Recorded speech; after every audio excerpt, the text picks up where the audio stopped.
안녕하세요. 저는 아주대학교 병원 소아청소년과 이수영이라고 합니다. 반갑습니다.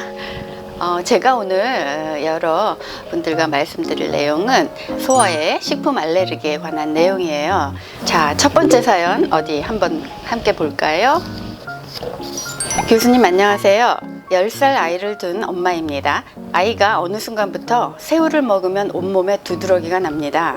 아기일 땐 잘 먹었는데 갑자기 알레르기가 생길 수 있나요?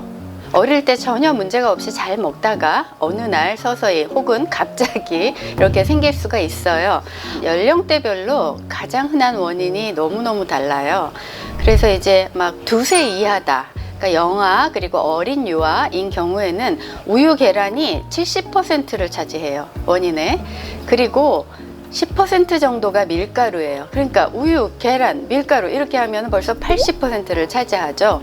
그 다음에 2세에서 한 6세 정도의 정말 어린 소아는 우유, 계란이 조금 빈도가 낮아지면서 땅콩, 견과류, 특히 우리나라에는 호두 알레르기가 많아요. 우리 이렇게 호두랑 멸치 반찬 이런 거 흔하잖아요. 그 다음에 밀가루, 메밀, 그리고 생선 등도 조금씩은 있어요. 그리고 이제 학동기라고 하죠. 7세에서 12세 초등학교 연령에서는 우유, 계란 급격히 떨어집니다.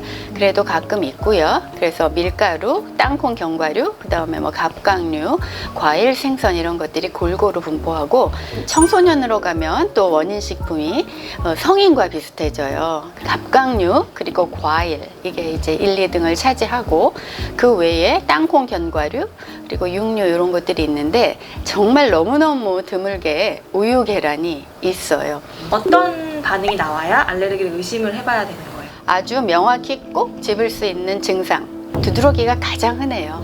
하나 둘 나더니 전신에 막 두드러기가 난다, 이런 거 너무 명확한 증상이죠.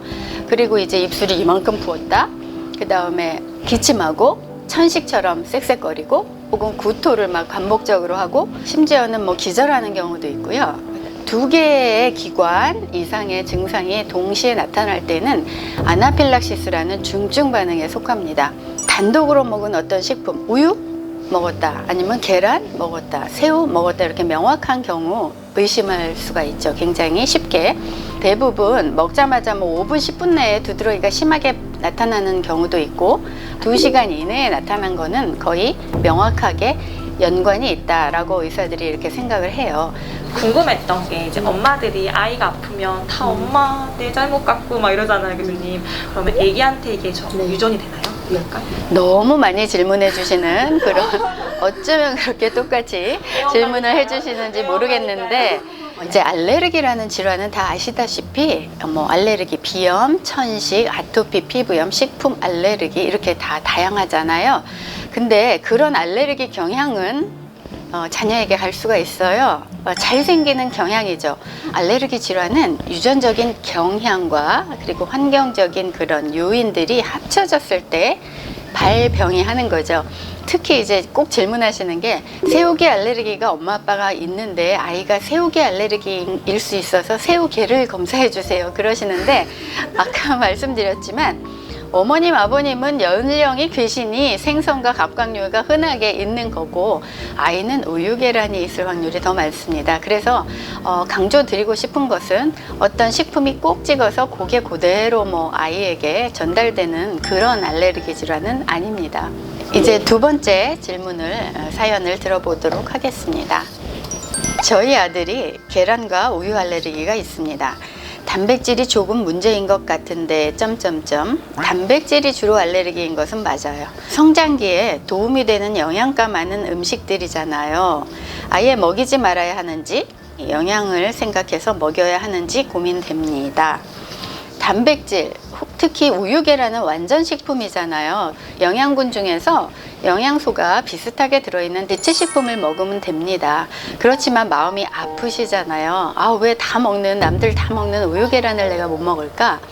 슬금 그냥 먹여보시다가 또 깜짝 놀라고 이렇게 하시면 아니 되옵니다. 그렇지만 우유, 계란 알레르기가 있다고 뭐 청소년 될 때까지 하나도 안 먹고 그냥 있고 그러면 안 됩니다. 그러면 안 돼요. 병원에 가서 전문의 선생님과 정확히 이것이 원인인가, 원인이면 식품 경구 유발 시험을 시행해서요. 정말 요만큼도 못 먹는지 아니면 어느 정도는 먹는지 의사 선생님과 확인을 한 후에 그렇게 집에서 식이를 어떻게 해야 되는지 상담받은 그대로 그렇게 시행하시는 것을 권고드립니다. 조리법에 따라서 증상이 다르게 나타날 수도 있나요? 네, 맞아요. 오, 신기하다. 계란은 조리법이 굉장히 다양하죠. 그래서 식품 사달이라고 해요. 알레르기 입장에서는 스크램블은 날 것하고 좀 가까워요. 네, 가까운 쪽이고, 그 다음에 이제 중간이 완숙, 그리고 또 하나 우리나라 특유의 구운 계란. 제가 실험실에서 연구를 해봤어요, 항원성을. 그랬더니 너무 다양해요. 계란을 먹여는 보셨나요? 하면 네, 잘 먹어요, 반 개 정도 그러세요. 그래요? 이상하다. 진짜 반을 먹나요? 그랬더니 네, 구운 계란 아주 잘 먹는데요, 이렇게 말씀하시는 경우가 있어요. 구운 계란 반 개는 먹을 수 있지만 삶은 계란 요만큼은 먹으면 굉장히 심한 그런 경우도 굉장히 많아요. 그래서 결국 열이나 압력이나 아무튼 전자파나 이런 걸로 어떤 조리 과정이 점점 깊숙해질수록 알레르기 항원성이 좀 떨어집니다. 근데 모든 식품이 그렇진 않아요. 그렇지만 이제 밝혀진 유명한 그런 조리법에 의해서 항원성이 떨어지는 몇몇 가지들이 있습니다. 자, 이제 3번 사연 들어가겠습니다. 식품 알레르기는 병원에 가서 어떤 검사를 받아야 하는지 치료법도 궁금해요. 이렇게 명확한 증상이 2번, 3번 있을 때 일단 자신이 의심을 하겠죠. 그러면 전문의를 찾아가셔서 알레르기 피부 시험과 혹은 혈액 검사를 할 수 있는데 식품 항원에 대해서 이제 검사를 들어가게 됩니다. 정말 증상이 약한 것 같으면 조금 먹어보게 할 수도 있는데 의사의 감시 하에 병원에서 저용량부터 소량부터 조금씩 올려가면서 증상이 명확하게 나타나면 거기서 중단을 하게 됩니다. 그래서 어느 정도 먹을 수 있는지 전혀 먹을 수가 없는지 자세히 상담을 하게 됩니다. 집에서 그 용량, 처방된 용량만 드셔야 돼요. 그래서 일정 기간마다 이렇게 검사를 해서 많이 검사 수치가 좋아지는지를 확인하고요. 이제 그렇게 면역 관용을 일으키는 그런 과정을 거쳐서 이제 어느 날 이제 다 먹을 수가 있죠. 네. 신기하다. 근데 교수님, 그러면 약 같은 거 처방이 되진 않아요? 식품 알레르기는 알레르기 비염이나 천식처럼 무슨 예방을 하는 약이라든가 아니면 그런 것이 없어요. 그래서 급성 증상이 나타났을 때 아나필락시스가 왔다, 꼭 기억하셔야 됩니다. 에피네프린 근육 주사를 해야 돼요. 에피네프린은 병원에만 있는 것이 아니고 자가 주사용, 자기가 이렇게 찌를 수 있게 일회용으로 나와 있는 것들이 있어요. 그렇지만 꼭 주의할 것은 자가 주사용 에피네프린을 병원 오기 전에 맞고는 병원을 꼭 가셔야 해요. 왜 그러냐면 한 10%에서 15% 정도는 한 번 주사로 해결이 안 되고 계속 심한 반응이 유지가 될 수가, 진행이 될 수가 있어서 주사한 후에 병원으로 가셔서 관찰을 좀 하셔야 됩니다.